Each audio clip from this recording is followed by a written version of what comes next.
আমরা অনেক সময় লক্ষ্য করি যে একজন মানুষ সারা জীবন সৎ পথে থেকেছে, জীবনে কোনোদিন কোনো অন্যায় করেনি, অন্যের সঙ্গে দুর্ব্যবহার করেনি, মন্দ কাজে লিপ্ত হয়নি।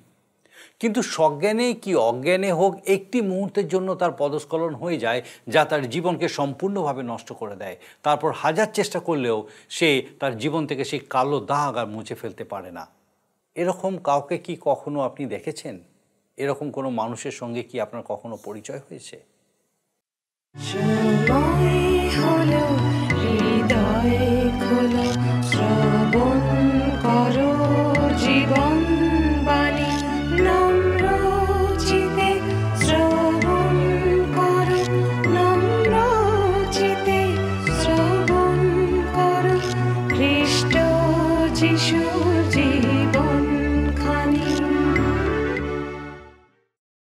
নমস্কার, জীবনবাণী অনুষ্ঠানে আপনাকে স্বাগত জানাই। আমার বিশ্বাস মহান ঈশ্বর আপনাকে সুস্থ রেখেছেন, সুরক্ষিত রেখেছেন।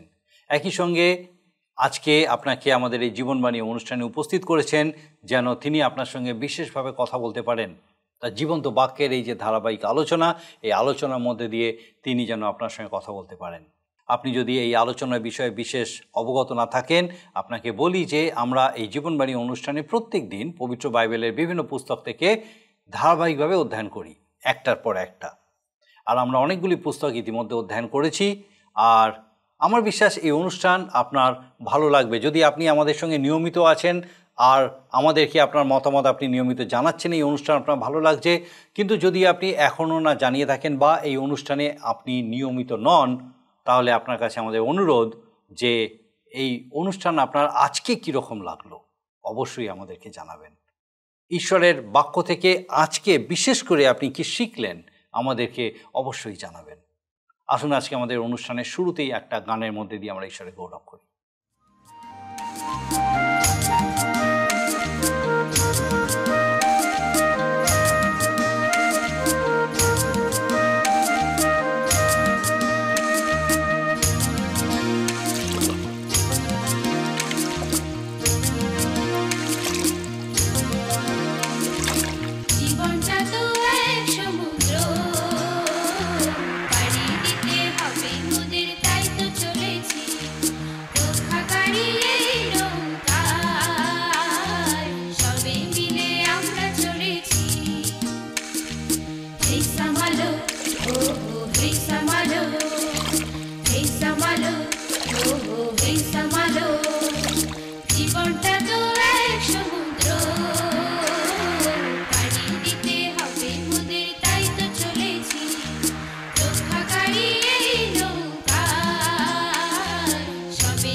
প্রতিদিন আমরা পবিত্র বাইবেলের ভিন্ন ভিন্ন পুস্তকগুলি অধ্যয়ন করি। আর এখন আমরা বাইবেলের পুরাতন নিয়মের উপদেশক পুস্তকটি থেকে আলোচনা করছি। আমরা এখন পর্যন্ত রাজা সলোমন রচিত এই পুস্তকের 9টি অধ্যায় আলোচনা করেছি এবং আমাদের আজকের আলোচ্য বিষয় হলো 10 অধ্যায়ের কয়েকটি পদ। এই অধ্যায়ে এসে আমরা রাজা সলোমনকে আবারও জীবনের ভিন্ন ভিন্ন কয়েকটি নীতি কথা বলতে শুনি। তিনি বলেছেন যে কোনো বহুমূল্য সুগন্ধি তেলের মধ্যে একটা মরা মাছি পড়ে গেলে তেলটি নষ্ট হয়ে যায়। এক বস্তা আলুর মধ্যে যদি একটা আলু পচা হয় তাহলে সেটা পুরো বস্তার আলুকে পচিয়ে দেয়। সৎপথে চলা কোনো মানুষের সারা জীবনে যদি একটি অসৎ ঘটনা ঘটে তাহলে তার সারা জীবনটাই নষ্ট হয়ে যায়। একজন জ্ঞানবানের শক্তি হচ্ছে তার জীবনে থাকা জ্ঞান, আর একজন মূর্খের দুর্বলতা হচ্ছে তার সেই জ্ঞানহীনতা। একজন মূর্খকে সবার কাছে গিয়ে বলতে হয় না যে সে মূর্খ, তার কাজই তার মূর্খতাকে প্রকাশ করে। কোনো শাসনকর্তার সামনে নীরব হয়ে থাকলে তার অপরাধের ক্ষমা হয়। আপনি যদি শত্রুর সঙ্গে বিরুদ্ধাচরণ করতে না পারেন তো তার সঙ্গে সম্মিলিত হন। এটাই একটি জাগতিক মানুষের দর্শন। সমাজে জ্ঞানবানকে যথোপযুক্ত মর্যাদা দেওয়া হয় না, অথচ একজন পাপী অনায়াসে সমাজের উচ্চ স্থানে বিরাজ করে। রাজা সলোমন বলেছেন যে এই জগতের এইরকমই অবস্থা যে সেখানে আপনি জ্ঞান আহরণ করে সৎ পথে থেকে জীবনে কোনো উন্নতি করতে পারবেন না, কিন্তু একজন মূর্খ অসৎ ব্যক্তি সহজেই ধনবান হয় বা সমৃদ্ধশালী হয়ে ওঠে। কেউ যদি অন্যকে বিপদে ফেলতে চায় তাহলে সে নিজেই সেই বিপদে পড়ে। এখানে বলা হয়েছে কোনো অস্ত্র যদি ভোঁতা হয়ে যায় তাহলে সেটাকে শান দেওয়া, ধারালো করে তোলা উচিত। অনেকেই তাদের গাফিলতিতে সেটা করে না, আর তখন ভোঁতা অস্ত্র ব্যবহার করতে তাদের অধিক পরিশ্রম করতে হয়। মন্ত্রপাঠ করে সাপকে বশে আনা যায়। প্রাচীনকালে মানুষেরা এইরকমই বিশ্বাস করত, আর মনে করতো যে ঠিক মতো মন্ত্র বলার আগেই যদি সাপ কামড়ে দেয় তাহলে যে মন্ত্র পাঠ করছে তার কাজ বেকার হয়ে যায়। কোনো মন্দ ব্যক্তিকে প্রথমেই নিরস্ত্র করতে হয়, না হলে পরে হাজার চেষ্টা করেও তার মন্দ কাজকে থামানো যায় না। এবারে আমরা রাজা সলোমনের এই কয়েকটি নীতিকথা আরও গভীরে গিয়ে ধ্যান করব। আসুন আমরা আমাদের সেই বিস্তারিত আলোচনায় যাই এবং দেখি যে ঈশ্বর এই সমস্ত বিষয়ের মধ্যে দিয়ে কিভাবে আরেকটি বার আমাদের সঙ্গে কথা বলতে চলেছেন। প্রিয় বন্ধু, আমি এই দিনগুলিতে আপনাদের কাছে বাইবেলের পুরাতন নিয়মে উপদেশক পুস্তক থেকে আলোচনা করছি এবং আজকের আমি 10 অধ্যায় থেকে আলোচনা করব। আমি ব্যক্তিগতভাবে বিশ্বাস করি যে উত্তম কার্যকারী ব্যক্তি ঈশ্বর হতে দূরবর্তী তার নৈতিক জীবন সম্পর্কে গর্বিত। এ হলো বিরাট এক ক্ষতি। বাস্তবিক সেই ব্যক্তি পথের মাঝে দাঁড়িয়ে থাকে ঈশ্বরের পথে বাধাস্বরূপ হয়ে, কারণ তার কথা হলো আমি যা করি তাই করো, আমি তো ঈশ্বর ব্যতি রেখেই চলছি এবং ভালোই করছি। এই যে অবস্থা তা মানুষের কে নির্জীব করে দেয়, অসাড় করে দেয়, আন্তরিক বা আভ্যন্তরীণ মানুষকে ভোঁতা করে দেয়।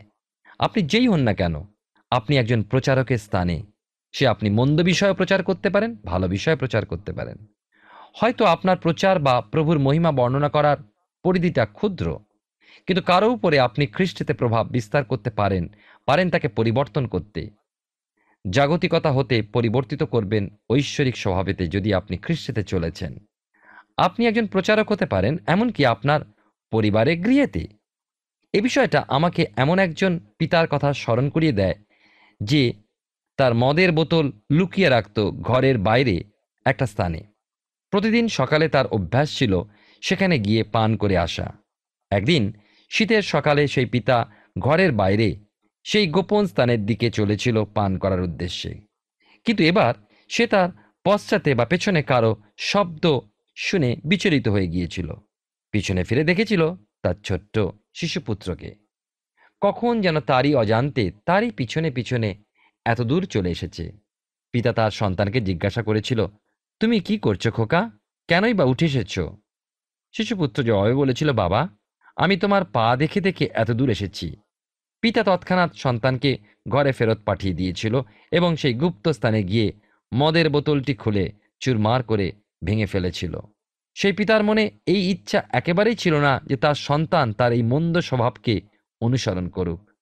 না, সেই পিতা চাইল না যে তার সন্তান তার পদাঙ্ক অনুসরণ করুক। মনে রাখবেন, কেউ না কেউ আপনার পরিবারে আপনার পদাঙ্ক অনুসরণ করছে। আপনি কোন স্থানের উদ্দেশ্যে, কিসের অভিমুখে তাকে পরিচালিত করছেন? এমনও তো হতে পারে আপনি মনুষ্য সমাজে এক বিশাল পরিধিতে প্রভাব বিস্তার করতে চলেছেন।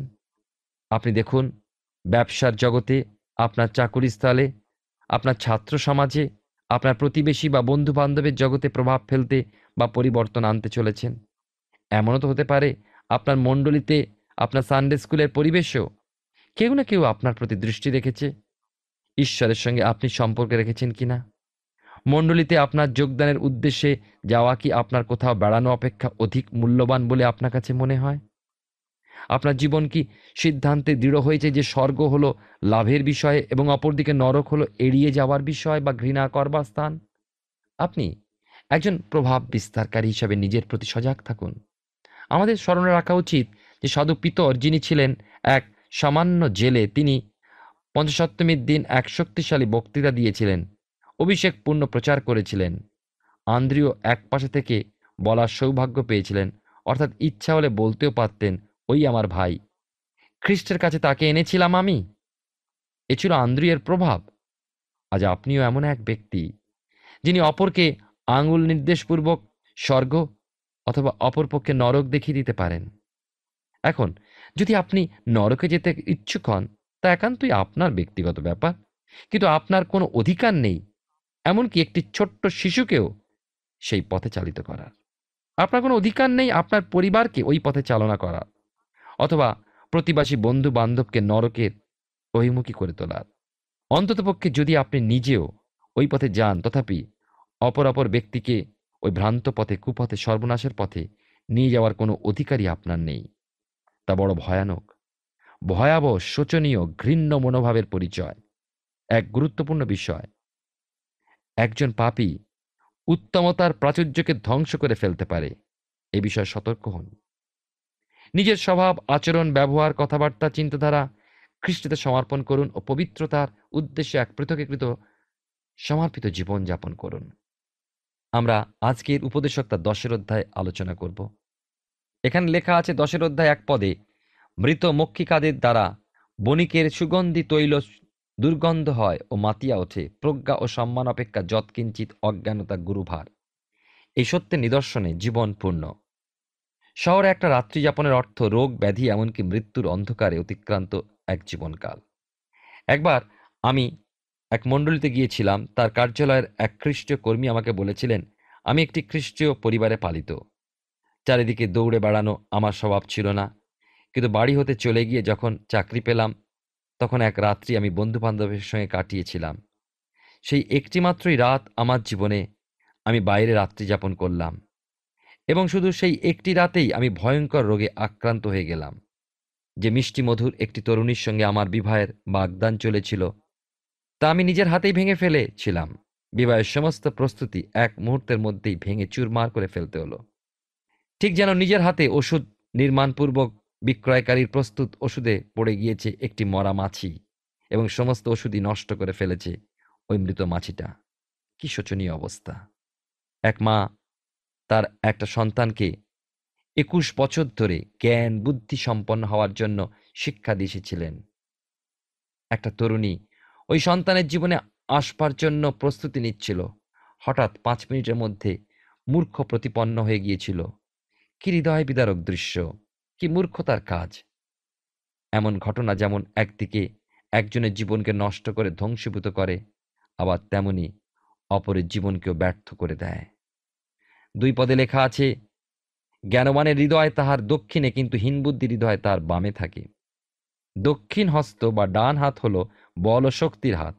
একজন জ্ঞানী ব্যক্তির হৃদয় তার ডান হাত। সে যাই করুক না কেন, সে সমস্ত অন্তর দিয়ে, হৃদয় দিয়ে তা করত। পরিহাস চলে কিছুই করত না, কিন্তু মূর্খের হৃদয় থাকে তার বাঁ হাতে। আর সে যা কিছুই করে আধা হৃদয় আধা অন্তরে করে থাকে। প্রিয় শ্রোতা বন্ধু, প্রিয় ভাই ও বোন, আপনি যা কিছুই করুন পূর্ণ হৃদয়ের সাথে করুন। যদি ঈশ্বরের সেবা করতে যান, আনন্দ উদ্দীপনার সাথে করুন।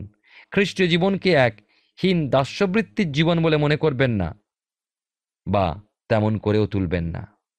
এই কাজকে মূল্যবান মনে করে গুরুত্ব দিন।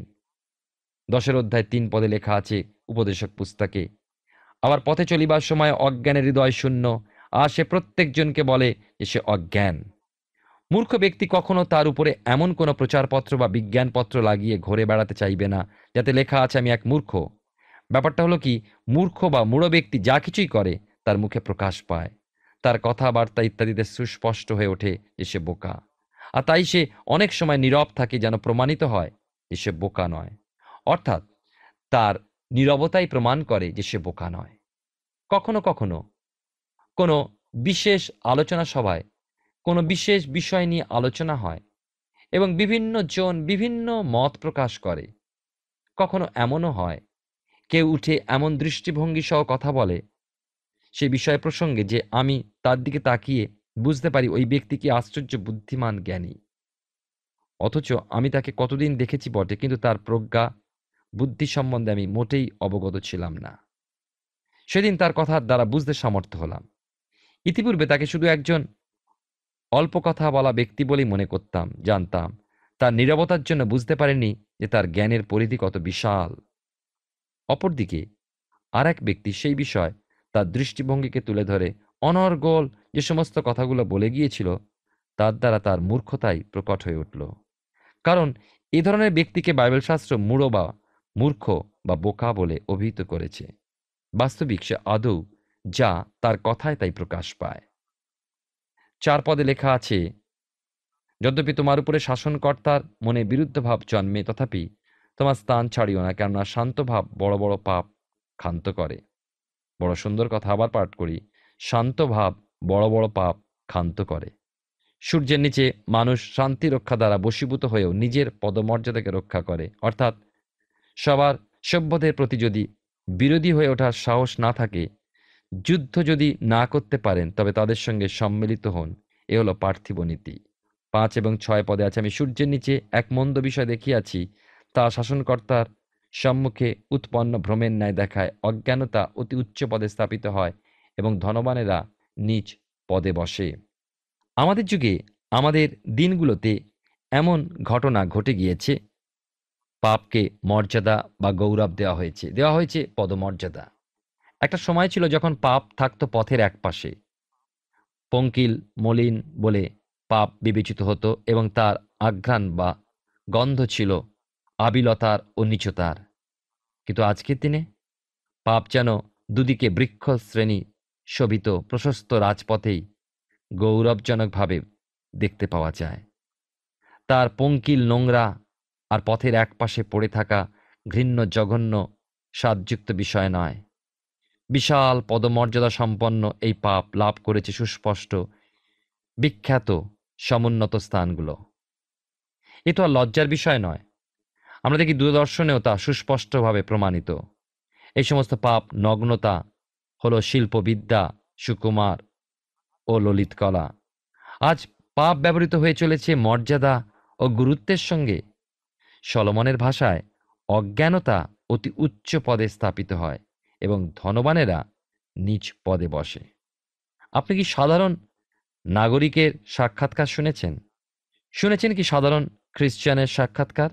তাদের সমাজে এই সাক্ষাৎকারই প্রদান করে এক সুন্দর চাঁদা ও দান, এক সুন্দর সামাজিকতা রক্ষার পথ প্রস্তুত করে। কিন্তু তাদের সাক্ষাৎকার বা কথাবার্তা আপনি শুনতে পান না। তারা এক নিচু স্তরের অধিবাসী। আর তাই 7 পদে বলা হয়েছে, আমি দাস দিওয়াকে ঘোড়ার উপরে এবং অধিপতি দিওয়াকে দাসের ন্যায় পায়ে হাঁটিয়া চলিতে দেখিয়াছি। কঠিন পরিশ্রম করতে, আপনার অর্থ সঞ্চয় করতে ও শেষ পর্যন্ত অধ্যয়ন করতে আপনার ইচ্ছা, আগ্রহ বা সামর্থ্য হওয়া কখনোই আপনার সফলতাকে প্রমাণিত করে না। হয়তো দেখবেন এক মূর্খই আশ্চর্যভাবে লক্ষপতি হয়ে উঠেছে। এ জগতে এমনও ঘটে, রাজার দুলাল হয়ে গিয়েছে দাসে পরিণত এবং সে জায়গায় মূর্খ অজ্ঞান রাজকীয় সম্মানে ভূষিত হয়ে গেল, তা অত্যাশ্চর্যভাবে। আমি এমন অনেকজনকে জানি, তারা সত্যি নম্র, সাধারণ গৃহেই তারা বসবাস করেন, অথচ তারা কত না অজ্ঞান, অশিক্ষিত ও মূঢ়। বাস্তবিকই আজ এই জগতে এমন দৃষ্টান্ত বহু পাওয়া যায়। দাস দিওয়াকে ঘোড়ার উপরে এবং অধিপতি দিওয়াকে দাসের ন্যায় পায়ে হাঁটিয়া চলিতে দেখা যায়। 8 পদ দেখুন, লেখা আছে, যে খাত খনন করে সে তাহার মধ্যে পড়িবে, ও যে ব্যক্তি বেড়া ভাঙিয়া ফেলে সর্পে তাহাকে কামড়াইবে। ঈশ্বরের সন্তান হয়েও যদি আপনি কোনো বিষয় কোনো পাপের মাধ্যমে লাভ করতে চান, তবে তা মূর্খতারই নামান্তর। ওই পাপ মাধ্যমের জন্য ঈশ্বর তাৎক্ষণিক আপনাকে দণ্ড নাও দিতে পারেন। তিনি অপেক্ষা করেন, কারণ তিনি দীর্ঘ সহিষ্ণু। পরিণামে ঈশ্বরের বিচার জানবেন আপনার জন্য অপেক্ষা করছে। এমন অনেকজনকে আমি দেখেছি যে তাদের ধারণা ছিল এই পথে তাদের ইহজীবনে অতিক্রান্ত হয়ে যাবে, কিন্তু পরবর্তী সময় ঈশ্বর তাদেরকে তাঁর শাসনের মধ্যে দিয়ে নম্র করেছেন এবং তারা নিজেদেরকে যাচাই করে সংশোধিত হয়েছে। জীবনে আমাদের খাত আমরাই খনন করি ও শাস্তিকে আমরাই ডেকে আনি। 9 পদে লেখা আছে, যে ব্যক্তি প্রস্তর সরায় সে তাহাতেই ব্যথা পাইবে, ও যে ব্যক্তি কাষ্ঠ চিরে সে তাহাতে বিপদগ্রস্ত হইবে। দেখুন, আমরা পাপের চোরাপথে কখনো মুক্তি লাভ করতে পারি না, কোনো মঙ্গল সাধন করতে। আমাদের জীবনে নিজেদের খনিত খাতে আমরাই পতিত হই। যে যেমন বুনবে তেমনই কাটবে। আপনি যদি কাউকে তার সম্পত্তিতে বঞ্চিত করতে বা ঠকাতে চান, ঈশ্বর কিন্তু তার লক্ষ্য রাখেন এবং আপনি আঘাত পাবেনই। তাই ঈশ্বর আমাদেরকে বলেছেন আমরা যেন আমাদের বুদ্ধি প্রয়োগ না করি, নিজেরা বিচার না করি, নিজেরা প্রতিশোধ না নিই। আর এই জন্য প্রভুর মুখনির্গত বাণী শুনি, প্রতিশোধ লওয়া আমারই কর্ম, আমিই প্রতিফল দিব। প্রভু এমনই একজন যিনি সমস্ত বিষয়ের হিসাব রক্ষক। 10 অধ্যায় 10 পদে দেখুন লেখা আছে উপদেশক পুস্তকে, লৌহ ভোঁতা হইলেও তাহাতে ধার না দিলে তাহা চালাইতে অধিক বল লাগে, কিন্তু প্রজ্ঞাই কৃতকার্য হইবার উপযুক্ত উপায়। আপনার নিড়ানি যদি ভোঁতা হয়ে যায়, আপনি তার মধ্যে ধার দেন, শান দেন, এমন ভোঁতা নিড়ানিতে কাজ করা বা খোঁড়া খুবই কঠিন। বহু লোকই এই ধার করার কাজে ইচ্ছুক হয় না, গাফিলতি করে। এক যুবক আমাকে বলেছিলেন যে ঈশ্বর তাকে প্রচার কার্যে আহ্বান করেছিলেন, আর সেই জন্য ওই যুবক বাইবেল শিক্ষার্থী ও উপদেশক হওয়ার একটা ক্ষুদ্র বা চটল যদি পাঠক্রম শেষ করেই নিজেকে প্রস্তুত করে নিয়েছেন এবং সেবা কাজে নেমে পড়েছেন। আমি তাকে বলেছিলাম, যুবক, এমন করো না। তোমার নিড়ানিতে বা অস্ত্রে প্রথমে ধার দাও, শান দাও তোমার তরবারিতে, তারপর কাজে নামো। বিনা অনুশীলনে বা নিজেকে প্রথমে তৈরি না করে কাজে নেমে পড়ো না। ধার বা শান পাওয়ার জন্য অপেক্ষা করো। এক ভোঁতা অস্ত্র বা নিড়ানি নিয়ে অনেক আগাছাগুলো কেটে ফেলার প্রচেষ্টা হলো মূর্খামি। প্রথমে আপনার অস্ত্রকে ধারালো করুন, তারপর কাজ ভালো হবে। আমাদের শিক্ষার জন্য এই উপদেশক পুস্তকে রয়েছে মহান শিক্ষণীয় বিষয়গুলো। এক আশ্চর্য পুস্তক। উপদেশক তার 10 অধ্যায় এবারে আমরা 11 পদে আমরা দেখি লেখা আছে, মন্ত্রমুগ্ধ হইবার পূর্বে যদি সর্পে দংশন করে, তবে মন্ত্র পাঠকের দ্বারা কিছুই ফল নাই। এই বাক্য বুঝবার জন্য প্রয়োজন রয়েছে ইষ্টের ব্যবহার। গীত সংহিতা হতে 58 গীতটির 4 ও 5 পদের সঙ্গে রয়েছে এর সাদৃশ্য। তাহাদের বিষ সর্পবিষের মতো, তাহারা বধির কালসর্পের সদৃশ্য। যে কর্ণরোধ করে সে সাপুড়েদের স্বর শোনে না, নিপুণ মন্ত্রপাঠকের স্বর শোনে না। এই একই ভাব লক্ষ্য করি জিরমীয় ভাববাদী পুস্তকের 8 অধ্যায় 17 পদে। সেখানে কি লেখা আছে জানেন? আমি আপনার জন্য পাঠ করছি। বস্তুত দেখো, আমি তোমাদের মধ্যে কাল সর্প প্রেরণ করিব, তারা কোনো মন্ত্র জানিবে না, তোমাদিওকে দর্শন করিবে, ইয়া সদাপ্রভু কহেন। অ্যাডার হলো এক বিষাক্ত মৃত্যুজনক সাপ। এমন সাপুড়ে জাত রয়েছে যারা বাঁশিতে এক সুর বাজিয়ে বাজিয়ে সাপকে বশীভূত করে। গোখ্র সাপ এই বাঁশি দোলার সঙ্গে এক ধরনের দুলুনিতে নেচেও থাকে। শোনা যায় যে সেই দুলুনি থেমে গেলে, সুর থেকে থেমে গেলে সাপের নাচও থেমে যায়, আর থেমে গেলে সাপ কামড়ালে মৃত্যু অবধারিত। আমরা যে পদটি পাঠ করলাম, এই পদের অন্তর্ভুক্ত সর্প বা সাপ কথাটা আক্ষরিক সাপকে দেখায় না।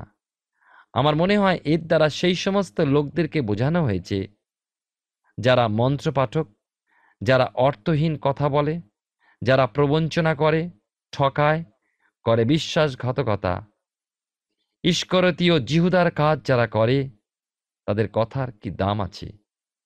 তা হলো মহাক্লেশের সময় ইসরায়েল জাতির সঙ্গে খ্রিস্টানির ব্যবহার। তা হলো খ্রিস্টীয় সন্তানের সঙ্গে খ্রিস্টানির মনোভাব সম্পন্ন ব্যক্তির বা ভণ্ড খ্রিস্টের ব্যবহার। এমনকি আজকের আপনি মণ্ডলীর মধ্যেও এমন লোকদের দেখতে পাবেন যারা সত্য বলে না, বলে মিথ্যা অলিক কথা। তারা আপনার হিতৈষীর ভেগ ধরে আপনার তোষামোদের কথাও বলতে পারে, কিন্তু পরক্ষণেই আপনাকে সর্পের ন্যায় দংশন করবে। সর্বদা শয়তান দিয়াবলের শক্তিকে চিনে নেওয়ার জন্য ঈশ্বরের বাক্য আমাদেরকে দান করেছেন সেই শক্তি, এবং তার আত্মার শক্তি দ্বারা আমরা যেন এই পাপময় জগতে যেন স্থির হয়ে দাঁড়াতে পারি।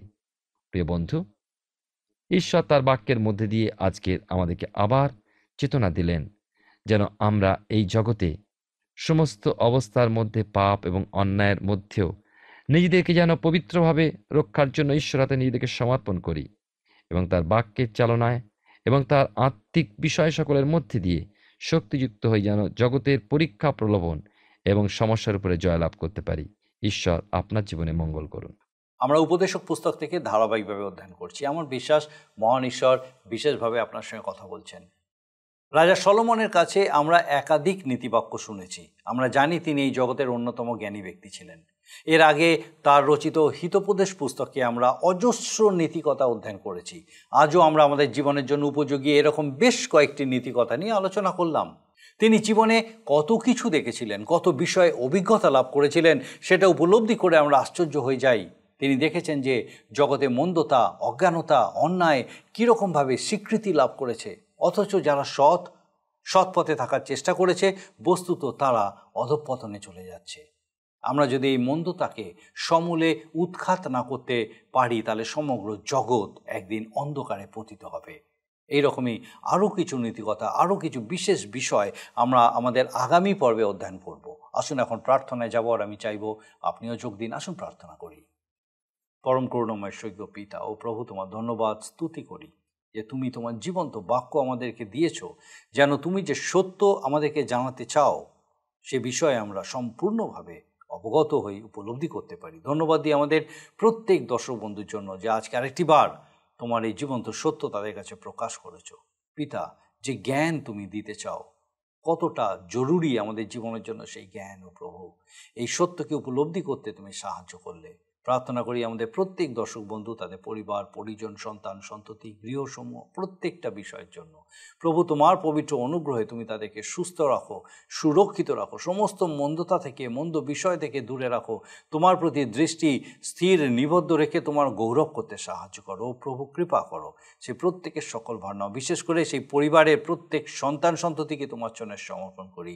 ও প্রভু, যারা পড়াশোনার মধ্যে আছে আশীর্বাদ করো, তোমার পবিত্র অনুগ্রহে তাদের সঙ্গে সঙ্গে থাকো, সুন্দরভাবে পড়াশোনা করতে সাহায্য করো।